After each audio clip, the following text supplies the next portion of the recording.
جو سر پہ رکھنے کو مل جائے نال پاک حضور تو پھر کہیں گے کہ ہاں تاجدار ہم بھی ہیں. کہ ہم میلاد مناتے ہیں کیوں کہ سنیوں یہ بات ہمیشہ کان کھول کر کے سن لینا. تو عجیب و غریب چیزوں کو دیکھ کر کے قوم کبھی کیا کرتی الگ الگ عقیدے بنا لیتی ہے. میاں وہ تو عیسیٰ علیہ السلام کا ایک معجزہ ہے، عزیر علیہ السلام کا ایک معجزہ ہے، یہاں میرے رسول کے تو پل پل معجزے ہیں. ہاں ہر گھڑی معجزے ہیں. تو یہ سارے معجزوں کو دیکھ کر کے کوئی یہ نہ کہے یہ رسول کیسا ہے، اس کی چاند پہ بھی چلتی ہے سورج پہ بھی چلتی ہے. چاند کو کہے تو پھٹ جائے، سورج کو کہے تو ڈوبنے کے بعد نکل آئے. تو یہ خدا تو نہیں ہے. تو اللہ تعالیٰ نے حکم کیا فرمایا، آئے محبوب آپ فرما دیں کہ میں تمہاری طرح بشر ہوں. یہ بات میں اس لیے عرض کر رہا ہوں کہ سنیوں یہ بات ہمیشہ کان کھول کر کے سن لینا کہ اللہ رب العزت کے ساتھ کبھی بھی ہم رسول کو شریک نہیں کر سکتے، نہ ہی نبی کا درجہ خدا تک بڑھائیں گے، کبھی نہیں. اللہ اللہ ہے، ہاں رسول پاک اس کے محبوب ہیں، خدا نہیں ہو سکتے، خدا نہیں ہو سکتے. یہ بات ہمیشہ یاد رکھنا. اور جو لوگ تم کو یہ الزام لگاتے ہیں کہ تم نبی کو خدا کے برابر کہتے ہو، خدا کے برابر تم نبی کو بنا لیتے ہو، یعنی جیسے اللہ کو مانتے ہو ویسے رسول کو بھی مانتے ہو، دونوں کو برابر مانتے ہو، ان کے لیے یہ جواب ہے کہ ہم میلاد مناتے ہیں. کیوں؟ میلاد اس کی منائی جاتی ہے جو پیدا ہوتا ہے، اور رسول پیدا ہوئے. خدا کی کبھی میلاد منائی؟ کیوں؟ خدا کبھی پیدا نہیں ہوا. لم یلد ولم یولد ہمارا عقیدہ ہے، نہ وہ پیدا ہوا ہے کسی سے اور نہ اس سے کوئی پیدا ہوگا. خدا کی ولادت کا دین نہیں آ سکتا، نہ ہی اس کا میلاد ہو سکتا ہے. رسول کا میلاد سنی منا کر یہ بتاتے ہیں کہ رسول پیدا ہوئے ہیں اور ہم رسول کو خدا کے برابر نہیں مانتے. یہ میلاد بھی جو ہے شرک کو ختم کرنے کا ذریعہ ہے، شرک کو ختم کرنے کا ذریعہ ہے کہ کہیں کوئی انجانے میں یہ نہ سمجھ لے کہ رسول بھی خدا کے برابر ہے. نہیں، ہم بار بار میلاد منا کے بتائیں گے رسول پیدا ہوئے تھے اور خدا پیدا نہیں ہوتا. اخیر میں اتنا ہی کہوں گا، میں مانتا ہوں اے عقل والو میرا محمد خدا نہیں ہے، مگر دلوں میں یہ نقش کر لو کہ وہ خدا سے جدا نہیں ہے. یہ عقیدہ ہے. بہرحال سورہ مائدہ کی کچھ آیتیں آپ کے سامنے عرض کر دیتا ہوں. سورہ مائدہ میں اہم آیت ہے. اللہ تعالیٰ نے فرمایا من قتل نفسا بغیر نفس او فساد فی الارض فکأنما قتل الناس جميعا. جس نے ناحق کسی ایک انسان کا قتل کیا اس نے پوری انسانیت کا قتل کیا، پورے دنیا کے انسانوں کا قتل کیا. ومن احیاها فکأنما احیا الناس جميعا. اور جس نے کسی ایک کو بچایا، کسی ایک کی زندگی کی حفاظت کیا، گویا کہ اس نے پوری انسانیت کو بچایا. اتنی بات یاد رکھ لینا کہ اگر تمہارے ہاتھوں سے قتل ہوا تو یہ سب سے بڑا گناہ ہے، سب سے بڑا گناہ ہے. مرڈر کرنا، قتل کرنا، اسلام میں اس چیز کی اجازت ہی نہیں ہے. ناحق، ناحق. ہاں حق کے ساتھ کچھ جگہوں پر ہے، کچھ جگہوں پر ہے. وہ قتل و قتال کی باتیں جب آئے یا جہاد کے معاملات آئے تو وہاں پر میں کبھی ذکر کروں گا، لیکن ناحق کسی کو قتل کرنے کی اجازت اسلام ہرگز نہیں دیتا. اور اسی طرح سے میں یہ بات بھی بتا دوں، حدیث پاک میں ہے آدم علیہ السلام کا بڑا بیٹا حابیل اور چھوٹا بیٹا قابیل، ان دونوں میں لڑائیاں ہوئی عورت کو لے کر کے. دونوں ایک عورت سے شادی کرنا چاہتے تھے. یہ دنیا کی پہلی داستان ہے. آدم علیہ السلام آئے ہیں اور ترنت ابھی اولاد اور نسل شروع ہو رہی ہے. سب سے پہلا جھگڑا جو دنیا میں ہوا ہے وہ عورت کی وجہ سے ہوا.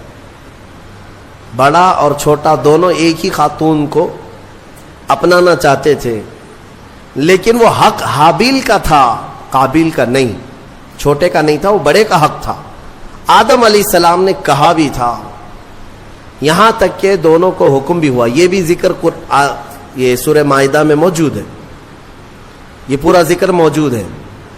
حضرت آدم علیہ السلام نے دونوں سے کہا کہ ایک کام کرو، ایک قربانی کرو، ایک جانور، اور کھلے میدان میں رکھو.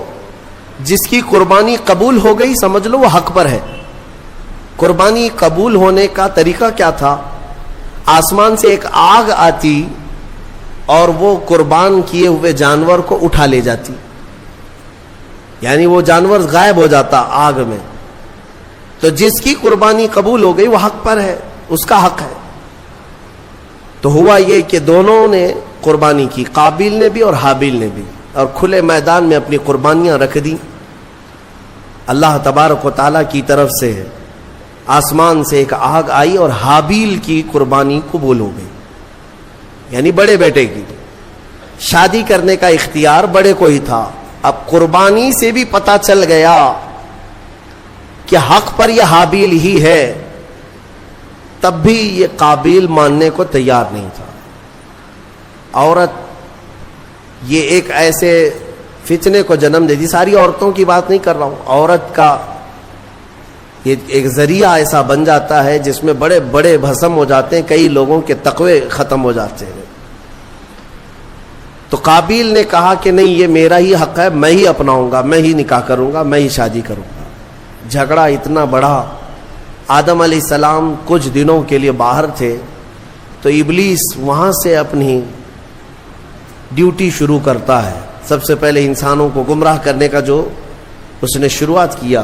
قابیل کو آ کر کے اس نے طریقہ بتایا، ایک بڑا پتھر لے لے اور حابیل کے سر پہ مار دے، وہ مر جائے گا، ختم ہو جائے گا. اب تک کسی کی موت دنیا میں ہوئی نہیں ہے، نہ ہی مرڈر ہوا ہے نہ قتل ہوا ہے، اور پتہ بھی نہیں کیسے قتل ہوتا ہے، کیسے مرتے ہیں، یہ بھی نہیں معلوم تھا.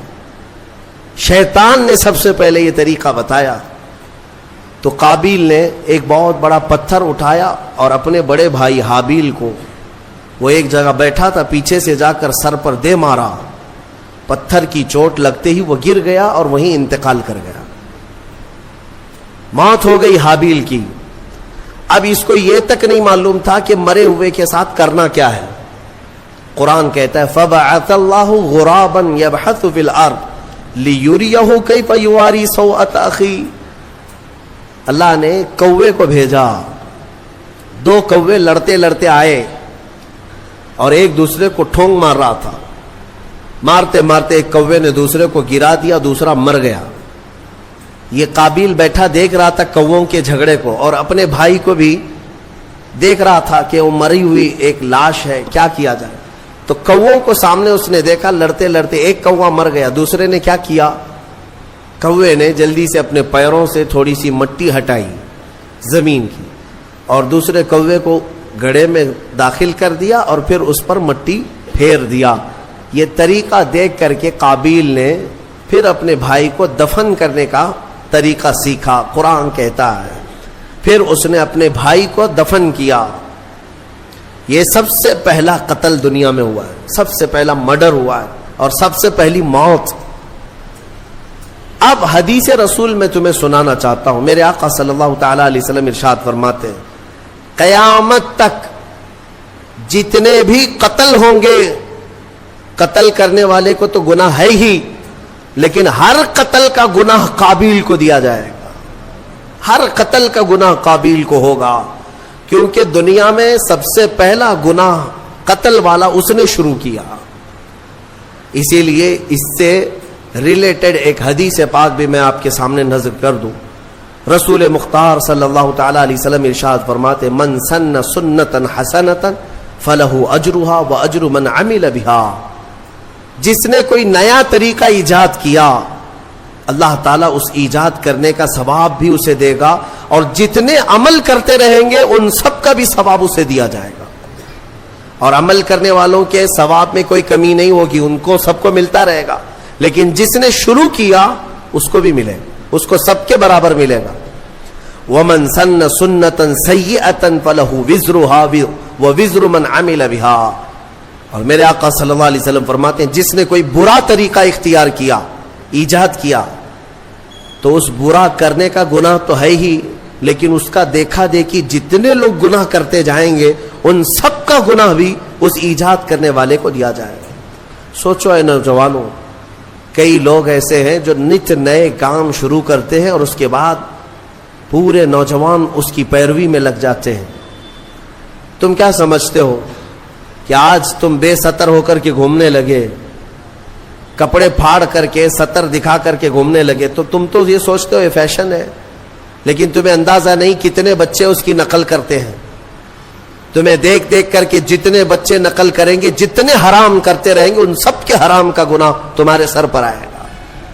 شروعات تم نے کی ہے, شروعات جس گناہ کی بھی تم کرو گے اس کا گناہ بہت طویل ہے. اسی طرح سے کچھ لوگ ہنسی مذاق میں کچھ ایسے کاموں کی ابتدا کر جاتے ہیں جو ہمیشہ کے لیے لوگ اس کی تقلید کرتے رہتے ہیں اور اس کے پیچھے چلتے رہتے ہیں. یہ گناہ ہے اور اس گناہ کا وبال اور اس کا پورا بوجھ شروع کرنے والے پر ہوتا رہے گا. اس لیے میرے عزیزوں, خدا را کبھی اپنی طرف سے کوئی ایسا برا کام مت ایجاد کرنا کہ جو کنٹینیو ہو جائے اور پھر تمہاری نقل کرتے کرتے ہزاروں نہیں لاکھوں لوگ اس گناہ میں مبتلا ہو جائے. ہو سکے تو کوئی ایسا نیک کام شروع کر کے جاؤ, کوئی ایک نیک کام شروع کر کے جاؤ کہ جتنے وہ کام کرتے جائیں گے وہ سب کا ثواب تمہیں ملتا رہے گا. ہم نے دیکھا ہے بزرگوں نے جو بھی کرنا شروع کیا تو کوئی نہ کوئی نیکی ہی ہمارے معاشرے میں ڈالی ہے, کوئی نہ کوئی نیکی ہی شروع کی ہے. آج پوری دنیا میں جہاں بھی جاتا ہوں دیکھتا ہوں, ہندوستان بھر کے ہر خطے میں, ہر علاقے میں چھوٹی چھوٹی گلیوں سے بھی بچے نکلتے ہیں, ہمیں دیکھتے ہیں تو لبیک یا رسول اللہ کہتے ہیں, لبیک یا رسول اللہ, لبیک یا رسول اللہ, یہ نعرہ لگاتے ہیں. اس نعرے کو دینے والا ایک مرد قلندر خادم حسین رضوی, سب کو پتا ہے, دنیا جانتی ہے, ایک نئے کام کی ابتدا کیا تھا اور وہ تو قبر میں سو رہا ہے. لاکھوں جو نعرہ لگاتے ہیں سب کا ثواب اس کی قبر میں پہنچتا رہے گا. ہو سکے تو کچھ ایسا کرو کہ جس سے تمہاری قبر میں اجر کا سلسلہ کنٹینیو ہو جائے. ایسا نہیں کہ گناہوں کی شروعات کر دیا.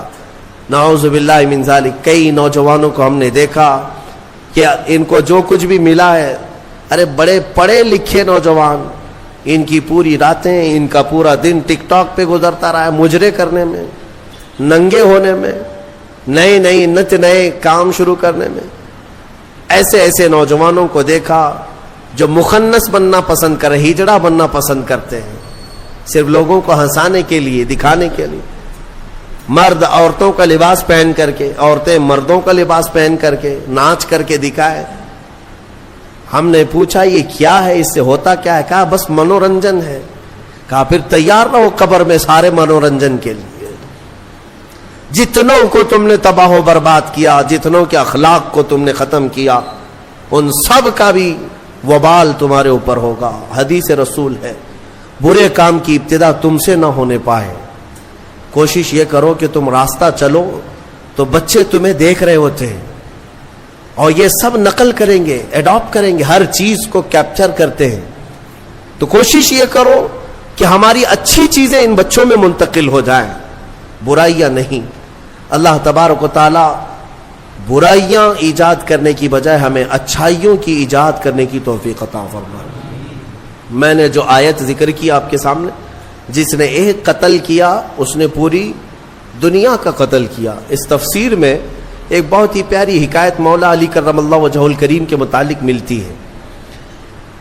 حضرت علی کے زمانے میں ایک ایسا معاملہ پیش آیا, ایک آدمی کا مرڈر ہو گیا, قتل ہو گیا ہے, چاقو وہاں پڑی ہے, خون میں وہ لت پت ہے, اور اس کے قریب ایک آدمی کھڑا تھا. پولیس گزر رہی تھی, اس زمانے کی جو پولیس رہی ہو, حضرت علی رضی اللہ تعالیٰ عنہ کے جو عمال تھے وہ گزر رہے تھے. سپاہی دیکھا ایک آدمی کا قتل ہوا ہے, تازہ خون بہ رہا ہے, چھری ہے, اور ایک آدمی ہے وہاں پر, اس کو پکڑ لیا. وہی قاتل ہے, کوئی اور تھا ہی نہیں, آس پاس کوئی نہیں تھا, اس کو پکڑ لیا. وہ اس وقت اس لیے پکڑا کہ ظاہری حالات تو یہی بتا رہے تھے کہ وہ قاتل ہے, یہ اس زمانے کی بات ہے. یہاں تو ایسا ہے کہ دلی میں ہو جائے تو یہاں کرناٹک میں آ کے اٹھا لے جائیں گے. یہاں تو کوئی مسئلہ نہیں ہے کہ کہیں سے بھی کوئی بھی چاہے نشان نہ ملے اٹھایا جا سکتا ہے. لیکن اس وقت حالات ایسے تھے کہ قاتل جو ہے کوئی نظر نہیں آیا سوائے اس ایک آدمی کے. اس کو پکڑ کر لایا گیا حضرت علی کرم اللہ وجہہ الکریم کی بارگاہ میں. تو پھر وہاں پر فیصلے میں ثابت ہو گیا کہ اسی نے قتل کیا, کیونکہ سپاہی جو تھے وہ گواہی دے رہے تھے کہ ہم نے اس کو دیکھا ہے, رنگے ہاتھوں پکڑا ہے, اس کے جسم پر خون کے دھبے بھی تھے, اور کون ہوگا. تو بہرحال حضرت علی نے فیصلہ سنایا کہ قاتل ہے, اس کی سزا قتل ہے, قصاص میں قتل ہوگا. اب اس کو پھانسی پر چڑھایا جا رہا تھا. تھوڑی دیر گزری تھی کہ عدالت میں ایک شخص دوڑتا دوڑتا آیا, اور آیا اس نے کہا کہ امیر المومنین وہ شخص ناحق مارا جا رہا ہے, وہ پھانسی پر چڑھ رہا ہے ناحق, وہ قاتل نہیں ہے, آپ اسے چھوڑ دیں, آزاد کر دیں. حضرت علی نے پوچھا پھر قاتل کون ہے؟ اس نے کہا میں ہوں, میں نے قتل کیا. لیکن میں وہاں سے ایسے غائب ہو گیا تھا کہ یہ شخص موجود تھا, اس نے چھری بھی اٹھائی اور اس کے ہاتھ پیر خون سے لال بھی تھے, لیکن اصل میں مجرم ہوں, اسے چھوڑ دیں. مجھے اس پر ترس آ گیا کہ ناحق وہ مارا جا رہا ہے, اس لیے میں حاضر ہو گیا, اسے چھوڑ دیں. حضرت علی نے اسے چھوڑ دیا. اب جو اصلی قاتل تھا اسے پکڑا گیا, اس کو لایا گیا. اب ظاہر سی بات ہے, اب یہ اقبالی مجرم ہے, اقراری مجرم ہے. تو اس کو جب سزا سنائی جا رہی تھی تو حضرت امام حسن رضی اللہ تعالیٰ حضرت علی کے صاحبزادے, عمر اس وقت جو بھی رہی وہ جوان تھے, آئے دربار میں, کہا کہ امیر المومنین اس شخص کو بھی آزاد کر دیجیے, اس شخص کو بھی آزاد کر دیجیے, آپ معاف کر دیجیے. کہا کیسے, ایک قاتل کو کیسے آزاد کیا جا سکتا ہے؟ تب حضرت امام حسن نے اسی آیت سے استدلال کیا, دلیل میں یہ آیت پیش کیا. ابا جان کیا ہم نے قرآن میں یہ نہیں پڑھا؟ اللہ تعالیٰ فرماتا ہے جس نے کسی ایک کا قتل کیا گویا کہ اس نے پوری انسانیت کا قتل کیا, تو قاتل کو سزا تو ہونی ہے. لیکن آگے رب نے یہ بھی فرمایا جس نے کسی ایک کو بچایا اس نے پوری انسانیت کو بچایا. اس ایک بندے نے ناحق مرنے والے کو بچا لیا. آپ کے ہاتھوں وہ پھانسی پر چڑھ جاتا, ناحق مرتا, اس کو اس نے بچایا, اس بچانے کی وجہ سے اس کو آپ آزاد کرتے. فیصلے میں اس شخص کو آزاد کیا گیا. میرے عزیزوں, یہ آیت کریمہ سے میں یہ بتانا چاہوں گا کہ الحمدللہ اسلام نہ کبھی آتنک, نہ دہشت, نہ ٹیرر جیسے الفاظ کا اپیوگ کرتا ہے, استعمال کرتا ہے, اور نہ ہی ہم نے کبھی اپنی ڈکشنریوں میں اس کو دیکھا ہے. قتل اور ڈرانا دھمکانا یہ دنیا کے حصے میں ہے, اسلام کے دامن میں نہیں ہے. الحمدللہ یہ ہو کیا رہا ہے, ہمارے لوگ پڑھے لکھے کم ہیں, اور جو میڈیا بتا دے اس کو آمنا صدقنا کر جاتے ہیں. ہاں صبح سے شام تک یہ بھونک رہے ہیں صحیح ہوگا, دیکھ کر کے کچھ لوگوں کو ایسا لگنے لگا ہے کہ ہاں یہ صحیح ہوگا. ان کا کام یہ ہے کہ ایک جھوٹ کو 100 بار بولتے جائیں. میاں یہ میڈیا کب بکرے کو کتا بنائے اور کب کتے کو بلی بنائے تمہیں کچھ نہیں پتا چلے گا, تم تو مانتے رہ جاؤ گے. آپ نے سنا ہوگا نا, ایک شخص بازار سے بکرا خریدا, 3 لوگوں نے طے کر لیا تھا کہ اس کو ہڑپنا ہے, لیکن پلاننگ کیسے کی تھی؟ 4 لوگ تھے, یہ چاروں ٹھگیوں نے برابر فاصلے پہ راستے میں کھڑے ہو گئے. بکرا خریدا ہے بیچارہ بھولا آدمی, لے جا رہا ہے گھر پہ. پہلا والا اس سے کہتا میاں کتا کتنے کا خریدے؟ جھگڑنے لگ گیا کہ بیوقوف ہے, کتا لگ رہا ہے تجھ کو, یہ بکرا ہے, مارکیٹ سے ابھی خرید لایا ہوں, آنکھیں ہیں یہ کیا ہے تیری؟ بہت جھگڑا کیا. بہرحال پہلا والا تو چلا گیا. آگے وہ چلا, تھوڑی دیر کے بعد راستے میں دوسرا والا تھا, وہ بھی انجان بن کے کھڑا تھا. گزرتے اس نے کہا میاں کتا تو بڑا اچھا ہے تمہارا.